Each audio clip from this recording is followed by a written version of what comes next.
Vous me dites, hein, quand...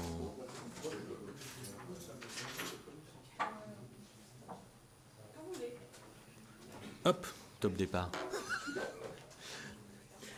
En deux mots d'introduction, d'abord, merci de m'avoir invité pour cet atelier, parce qu'en fait, ça m'a permis de me replonger un petit peu dans l'histoire de l'innovation et d'essayer de dégager aussi des éléments que j'ai trouvés chez d'autres intervenants ici, qui est de se plonger dans la technique, dans le cœur des choses.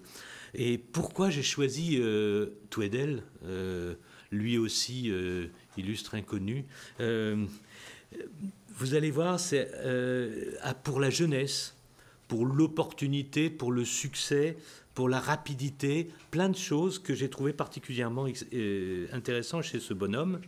Je vais adopter un point de vue essentiellement technologique, en fait, en me fondant sur des écrits qu'il a fait a posteriori de ses inventions, et dans lequel je vais tenter de calquer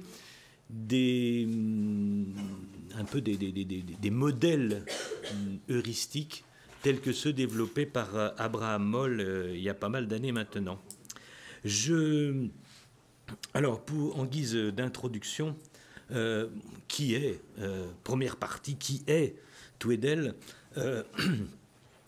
C'est un ingénieur anglais, vous voyez, 1843, qui est né à Southfields, donc là-haut, dans le nord-est de l'Angleterre. Je vous ai mis une carte parce que le lieu où il naît, le milieu où il est particulièrement intéressant, parce que, vous voyez, on est près de Durham, et si je zoome, je suis pas très loin de Newcastle, centre particulièrement vivant au point de vue industriel à cette période-là. Donc il naît à Southfields, il fait son apprentissage chez Hawthorne. Hawthorne est un constructeur de locomotives déjà bien connu dans les années 50.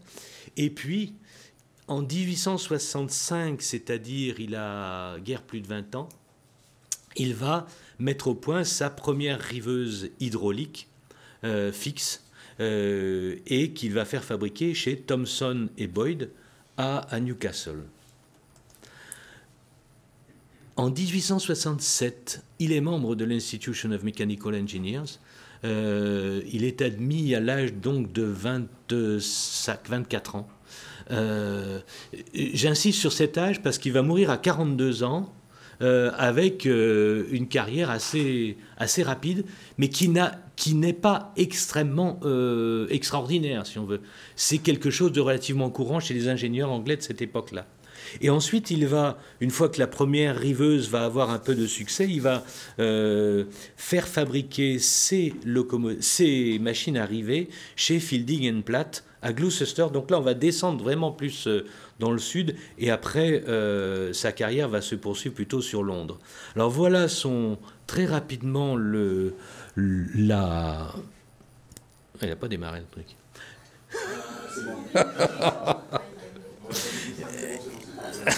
Et voilà un résumé rapide de sa carrière. J'étais resté à 1871, première riveuse hydraulique portative, après la fixe, la portative, je vais revenir là-dessus. En 1873, elle est utilisée, cette machine, pour la construction du pont du Great Eastern Railway à Bishopsware, quelque chose comme ça, à Londres, qui va avoir une certaine renommée. Les Français vont s'y intéresser, Berrier-Fontaine et d'autres vont utiliser sa machine à Toulon et à différents endroits. Il va avoir le Grand Prix de l'Expo universelle à Paris en 1978. Il va devenir membre de la Société des ingénieurs civils de France en 1879. Il va obtenir la médaille Telford, qui est une reconnaissance de l'Institution of Civil Engineers. Et alors, en 1885, devant la Society of Arts de Londres, il va faire une conférence. Cette conférence est publiée peu de temps après, et c'est dans cette conférence qu'en fait, il va revenir sur le contexte de son invention de la machine à rivet pneumatique. Et c'est cette conférence que je trouve particulièrement intéressante, parce qu'avec 20 ans d'écart, il va revenir sur son schéma et reconstituer finalement quel a été le cheminement de l'innovation. Quelle est la part de réalité, quelle est la part de mythe là-dedans? C'est difficile à faire, mais je pense qu'on pourrait avancer un peu là-dessus. Mais en tout cas, moi, je vais essayer d'y revenir. 2 mots en disent d'introduction aussi au monde du rivetage. Le rivetage, c'est une opération extrêmement importante au 19e dans 3 grands domaines. La construction métallique, là, on est sur des poutrelles type Tour Eiffel.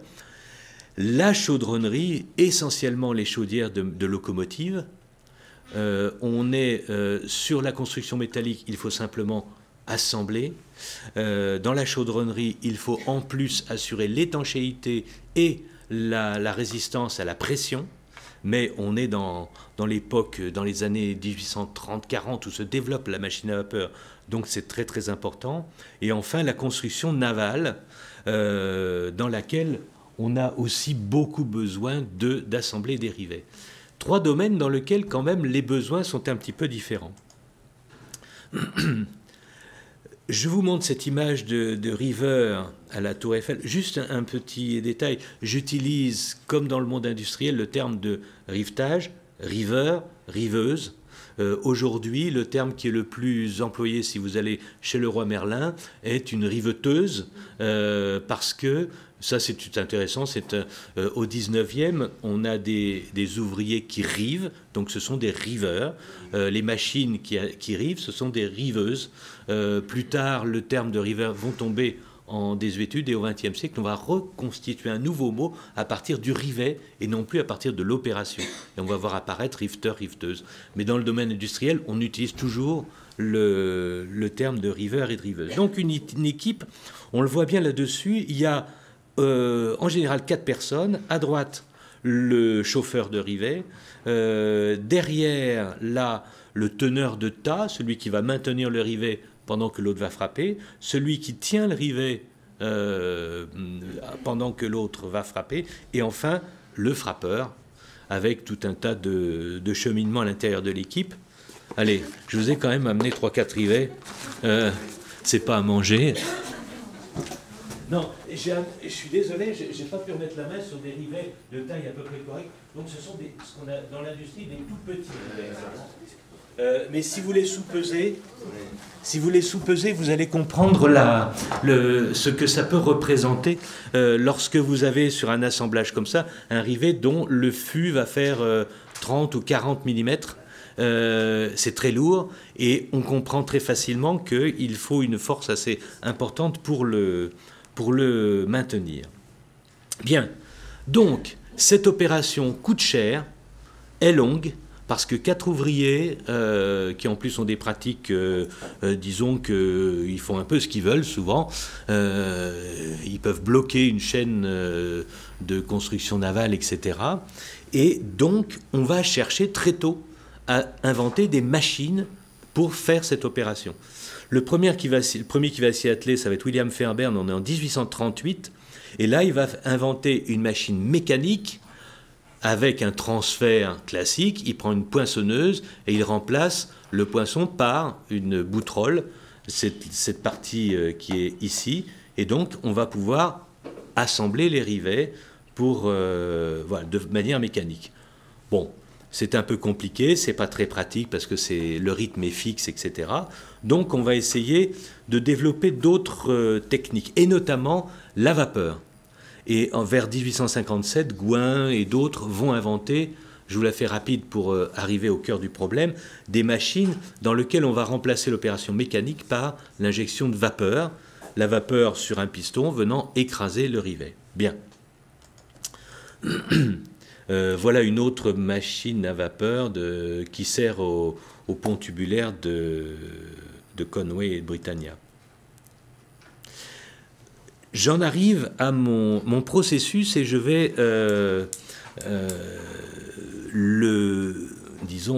vous le montrer à travers les écrits de Tweddell.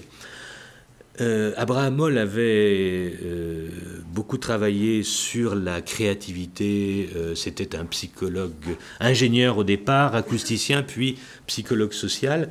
Et il avait essayé de décortiquer quel pouvait être ce processus. Et il avait dégagé 5 phases, en s'inspirant notamment des écrits d'un dénommé Wallace, Et ces 5 phases sont les suivantes.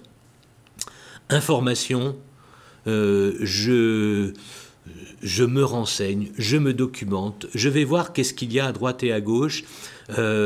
J'ai dans l'idée d'innover, de faire quelque chose, mais c'est encore un peu flou, et donc je vais me renseigner. Faire un peu l'état des lieux, c'est une phase relativement longue, dit-il, et qui en général produit une certaine insatisfaction. On n'arrive pas très bien à faire ça. Après arrive la phase ce qu'il appelle d'incubation, c'est-à-dire j'ai tous les éléments en main, je cherche, mais je ne trouve pas.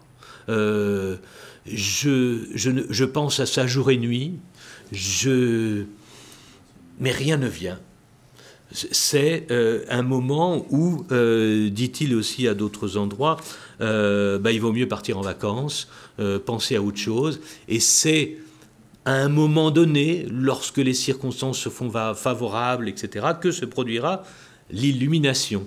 Là, j'aurais pu mettre une petite étincelle, c'est Eureka, c'est ce moment où finalement s'assemblent tous les éléments qu'on avait précédemment et où surgit la solution. Mais la solution, en général, à ce moment-là, elle n'est pas encore complètement réaliste. Elle n'est qu'une esquisse. Il va falloir passer par une phase de vérification, c'est la phase 4. Donc je travaille, j'agence, je mets en ordre toutes mes idées, et surtout je vais expérimenter le résultat de mon idée. Voilà, je vais faire un prototype et je vais déposer un brevet. Et enfin vient la 5e phase qui fait que je vais passer au véritable stade d'innovation, c'est-à-dire que ça va être la socialisation. Le produit va être fabriqué, il va être produit et il va avoir un relatif succès. Alors, j'ai utilisé le Tweedle parce que dans cette riveuse à vapeur, il y a quasiment toutes ces étapes-là. Et on va essayer de les décortiquer parce que, je ne vous l'ai pas dit, mais les machines à rivets hydrauliques de Tweedle vont avoir un succès énorme dans toute l'Europe et vraiment vont faire un véritable changement dans l'industrie.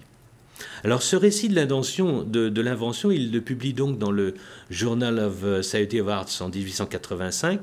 C'est un papier qui doit faire, oui, une quinzaine de pages. Et c'est assez intéressant parce qu'en fait, il commence par Ctésibios, Héron d'Alexandrie, bon, ça, il va de soi que c'est des choses qui visiblement il a rajouté par la suite. Mais ce qui est intéressant, c'est qu'il se situe directement dans la question de l'hydraulique. On est en 1875, on est passé par la phase de la mécanique, par la phase de la vapeur, arrive là l'hydraulique, mais elle arrive un petit peu comme ça. Donc moi je vais décortiquer mes 5 phases. La première phase d'information, c'est celle qu'il va définir ici en allant voir finalement qu'est-ce qui existe. Et il va notamment s'intéresser aux circuits d'eau, des circuits d'eau sous pression urbains. Alors il va voir à Augsbourg, 17e, 18e siècle. Je ne suis pas absolument certain que lorsqu'il a fait son innovation, il y ait pensé. Toujours est-il qu'il avait travaillé donc chez Hawthorne, il était dans un milieu où il y avait beaucoup de changements, et il avait connaissance aussi de l'arrivée des réseaux de distribution hydraulique dans les villes. Et notamment, il citait que le mode le plus simple pour obtenir une forte pression d'eau était d'utiliser des chutes d'eau et un réservoir sur une colline, etc. Et d'utiliser des tuyaux. Cette question des tuyaux est importante parce que, nous le verrons, l'un des handicaps des riveuses à vapeur qui existaient précédemment est que la vapeur, quand vous êtes sur 50 mètres, ça va bien. Si vous allongez la distance, vous avez des problèmes de condensation, etc. Donc la vapeur est un bon moyen de transmettre de l'énergie sur de très courtes distances, mais pas plus loin. Donc, lors de cette phase d'information, il va notamment remonter à d'autres figures importantes qui sont Joseph Bramah, qui quand même, Brahma, et à la fin du XVIIIe, était quand même quelqu'un de très renommé, notamment donc pour les presses et pour notamment ses joints de cuir bouilli qui l'avaient rendu assez célèbre, puisque c'est ce qui a permis le développement de tout ce qui était les machines à pression de vapeur. Et en 1836, William Armstrong met au point un accumulateur hydraulique. Cet accumulateur hydraulique est un moyen justement d'emmagasiner de l'énergie sous forme d'une masse qui va pouvoir descendre et agir à un moment donné. L'accumulateur d'Armstrong, lui, se fonde sur une invention du XVIIe siècle qui était l'accumulateur hydraulique de Samuel Morland, donc, dont il y a un dessin ici, que probablement Tweddell n'a pas connu, mais Armstrong, lui, en avait connaissance. Voilà Sir William George Armstrong. Je vous mets son visage parce que quand on parle de ces gens-là, ce sont des gens qui vont ensuite avoir un rôle important dans les sociétés d'ingénieurs. Armstrong sera président 2 fois de l'Institution of Mechanical Engineers, de la même manière que l'a été William Fairbairn aussi. Et Armstrong va mettre au point cet accumulateur hydraulique. Alors bon, si vous allez au Tower Bridge à Londres, vous en verrez un très bel exemple, puisque c'est celui qui est à droite, là. Le Tower Bridge, aujourd'hui, a un système électro-hydraulique. Avant, c'était un système vapeur hydraulique, c'est-à-dire que pour pouvoir monter les deux ponts-levis, on a un accumulateur dont on va faire monter la masse tout doucement, et puis le moment venu, quand on a besoin de toute l'énergie, on libère l'accumulateur, il va descendre et ça va lever les ponts. Très pratique, beaucoup utilisé dans tout ce qui est ascenseur, etc., qui sont en plein développement à ce moment-là aussi. L'hydraulique est en pleine expansion dans les années 60-70. Toujours dans cette phase d'information, il y a donc le réseau d'eau à 50 décanewtons par centimètre carré qui se développe à Londres pour les ascenseurs, etc. Je vous mets cette valeur parce que lui, justement, grâce aux accumulateurs, il va pouvoir doubler ou tripler cette pression et l'adapter aux besoins qu'il a. Et les machines-outils hydrauliques qui existent, en fait, ont en général leur propre pompe. C'est-à-dire qu'il y a la machine à vapeur, la pompe et l'utilisation tout de suite après. Alors que justement, le développement des réseaux d'eau va permettre de penser la possibilité d'utiliser l'eau comme un vecteur de transmission d'énergie dans les usines, etc. En résolvant aussi les problèmes d'étanchéité, etc. Phase 2, incubation. Je ne rentre pas dans le détail là non plus, mais parce que ce n'est pas une phase dans laquelle, en général, on écrit. C'est la phase qui peut durer plusieurs années. Ça va durer. Je vous citerai un peu plus loin, parce que du coup, je ne sais pas où elle est là, une diapo d'une phrase qu'il a donnée, et je pense qu'elle a son importance ici. Il a toujours fait du cheval. Et il va mourir relativement jeune, à 50 et quelques années, d'une rupture d'anévrisme probablement due à une chute de cheval qu'il avait fait quelques années plus tôt. Et il citait, mais il faut que je vous trouve sa citation maintenant, voilà, non. Je vous la montrerai plus loin, mais en gros, il dit faire du cheval, c'est pas du temps perdu. Voilà. Travailleur acharné, Tweddell était, comme la plupart des Anglais d'ailleurs, grand amateur de sport. Il trouvait moyen d'associer les affaires et les plaisirs. Il disait volontiers que 1 jour par semaine passé à chasser et 2 ou 3 heures par jour à monter à cheval n'était pas du temps perdu, et qu'au contraire, cette diversion permettait de doubler l'effort intellectuel pendant la durée du travail. Ça, c'est dans la notice nécrologique qui va être publiée en 1885 dans la revue des comptes rendus et mémoires de la Société des ingénieurs civils de France. J'insiste là-dessus parce que dans les écrits, dans les biographies, on retrouve toujours cet élément-là qui veut dire il faut savoir se mettre un peu à l'écart. C'est presque une règle pour qu'à un moment donné, justement, les choses puissent s'assembler avec l'esprit relativement dégagé. C'est typique de cette phase que de Moll appelle incubation. Et enfin, l'illumination. Donc là, une période qui peut être peut-être pas instantanée, mais qui va durer un petit moment, où finalement tout va s'assembler. Il a eu cette expérience de l'hydraulique à Newcastle, il s'y intéresse déjà depuis quelques années. Il avait mis au point un système d'assemblage de tuyaux par un procédé qui n'a pas eu grand succès, mais qui a été repris un peu plus tard par Dudgeon. Ceux qui ont travaillé dans l'industrie savent que le dudgeonnage est une pratique pratiquement encore actuelle pour assembler des tuyaux. Et lui, il était déjà fortement préoccupé par cela. Et du coup, il s'aperçoit que l'opération de rivetage est probablement celle qui va lui permettre de mieux appliquer les préoccupations qu'il avait depuis un petit moment. Donc, pour écraser un rivet, il faut une pression, il suffit d'exercer une pression forte et rapide. Et donc, pour faire cela, il préconise d'utiliser un piston dans lequel agit de l'eau sous haute pression.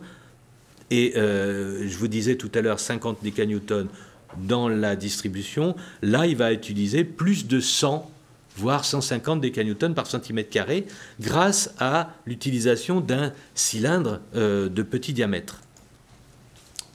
Ensuite, pour exercer une pression rapide, parce que l'un des problèmes qu'il y a avec le rivetage, c'est que donc le rivetage, le rivet, on le chauffe. Et il faut qu'on le monte au rouge sombre, au rouge clair, et il faut qu'il soit fini d'écraser avant le rouge sombre. C'est-à-dire que la température fasse que le rivet est toujours en phase plastique. Si on met trop longtemps, il devient en phase élastique, et voilà, on a un rivet qui est mal posé. Donc il faut faire vite et puissant. Et donc, c'est là qu'il a l'idée d'utiliser l'accumulateur d'Armstrong qui va permettre lui-même d'avoir cette pression importante en un instant relativement bref.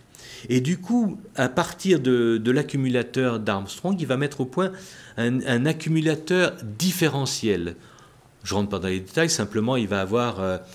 c'est un peu comme on utilise pour les machines à vapeur haute pression, basse pression. Bon, un peu pour donner un exemple. Ici, l'accumulateur différentiel va faire en sorte qu'avec un mouvement moins important que l'accumulateur normal, il va obtenir autant d'énergie. Et donc consommer beaucoup moins d'eau.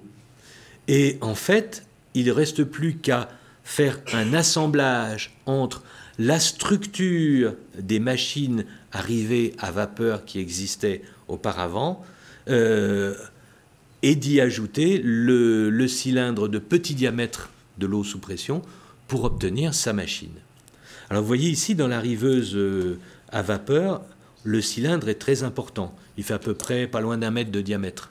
Évidemment parce que c'est de la vapeur, c'est un gaz. Évidemment quand on va avoir de l'eau ou de l'huile, il suffit d'avoir un tout petit diamètre pour avoir une pression aussi importante. Voilà, donc il va assembler tout ça, et du coup après, il faut qu'il valide son idée. Donc il va aller chez Thomson et Boyd à Newcastle, donc pas très loin là où il a fait son apprentissage à côté, et avec ses plans, Thomson et Boyd vont fabriquer cette première machine arrivée, et sur ce dessin, on voit bien qu'il y a les deux éléments clés, l'accumulateur hydraulique, donc repris d'Armstrong, et la riveuse elle-même. La machine, elle a à peu près la même structure que les machines à vapeur, les machines à rivet à vapeur. Par contre, elle a un piston qui est beaucoup plus petit, elle sera plus puissante, etc. Et on le voit que, compte tenu que pour faire des chaudières, il y a besoin de rivets assez loin, il faut qu'elle ait une ouverture assez grande. Ça, ce sera un problème récurrent tout au long du 19e siècle. Donc, la machine, elle a un bras, mais il faut que derrière, il y ait une importante masse pour contrebalancer tout cela. Une fois la machine fabriquée, le succès fonctionne bien. Il dépose un brevet, ça doit être en 65-66, un peu plus tard en France. Et lorsque il va avoir fabriqué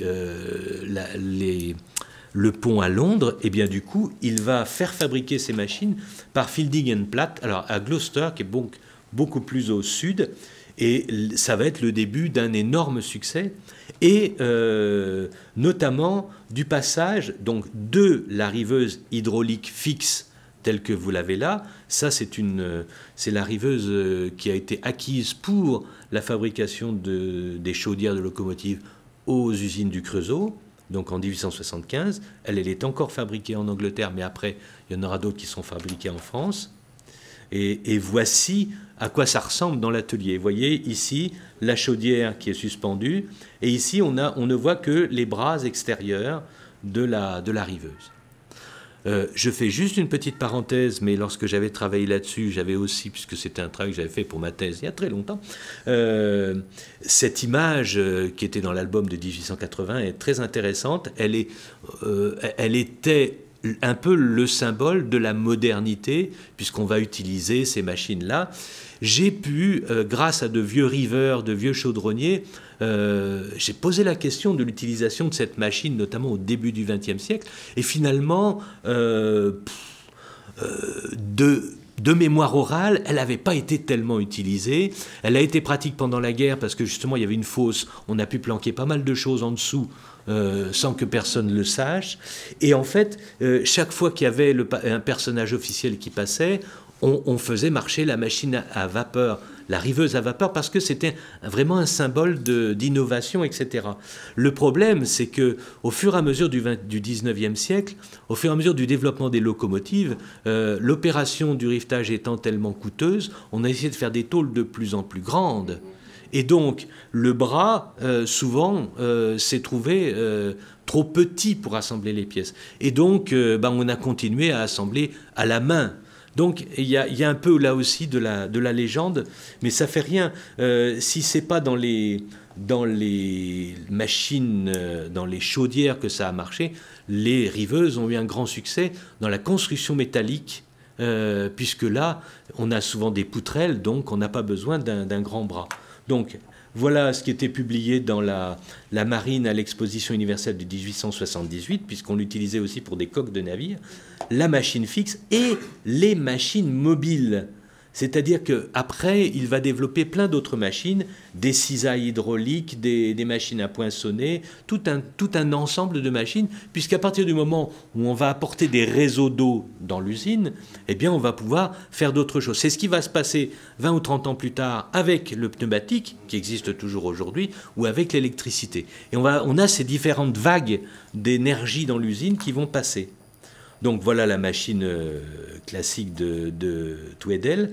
Et voilà le riveur portatif qu'il va mettre au point dès 1871, où en fait, il y a, ça c'est la machine intégrée, il y a la grue qui suspend, à laquelle est suspendue la petite riveuse hydraulique portative, qui va pouvoir river des poutrelles sur les chantiers, la machine à vapeur qui va produire de la vapeur, pour la pompe qui va être à côté, et l'accumulateur hydraulique qui est aussi ici. On a tout ensemble, on met des rails provisoires dans le chantier et on peut river tout ce qu'on veut sur cette machine-là. Donc voilà, cisaille et poinçonneuse qui va se développer par la suite avec d'autres machines. Et je disais, ça va être beaucoup plus utilisé pour la construction métallique, voire la construction navale, mais avec ces machines mobiles, et uniquement pour certaines parties, notamment les quilles, etc. Étant donné que pour les border, il faut toujours un riveur à l'intérieur, un riveur à l'extérieur. Enfin, voilà. Ça, c'était l'utilisation plus tard de riveuses pneumatiques. Parce que vers la fin vous savez qu'il y a Sommeillet qui va mettre au point sur le tunnel du Gothard, je crois. Mettre au point ces perforatrices pneumatiques qui vont amener le début de tout un tas d'appareillages pneumatiques, et les riveuses pneumatiques vont se transformer au début du XXe siècle en riveuse pneumatique, puisque ce sera l'air comprimé qui remplacera l'eau sous pression. C'est beaucoup plus facile, c'est beaucoup plus pratique à mettre en œuvre, et c'est finalement aussi le marteau pneumatique qui va prendre le relais du reste. Donc, juste cette petite image pour montrer quels ont été les présidents de l'Institution of Mechanical Engineers. J'insiste là-dessus, oui, parce que on retrouve des personnages éminemment connus comme George et Robert Stephenson, comme Whitworth avec les vis, etc.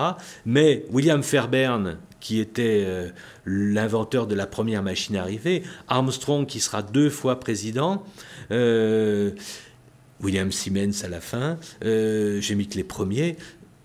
Tweedale ne sera pas président, mais il sera membre très très tôt de cette éminente collectivité. Et voilà la petite notice que je vous citais tout à l'heure sur les bienfaits de monter à cheval et de laisser son esprit circuler dans le... Voilà. Donc, que dire en conclusion que resterait probablement à creuser davantage là-dessus, mais il est assez rare de retrouver des gens qui se sont penchés sur l'histoire de leur innovation, surtout quand elle a eu lieu aussi jeune. Et du coup, je trouvais que c'était un exemple intéressant pour illustrer cette démarche-là. Voilà, merci.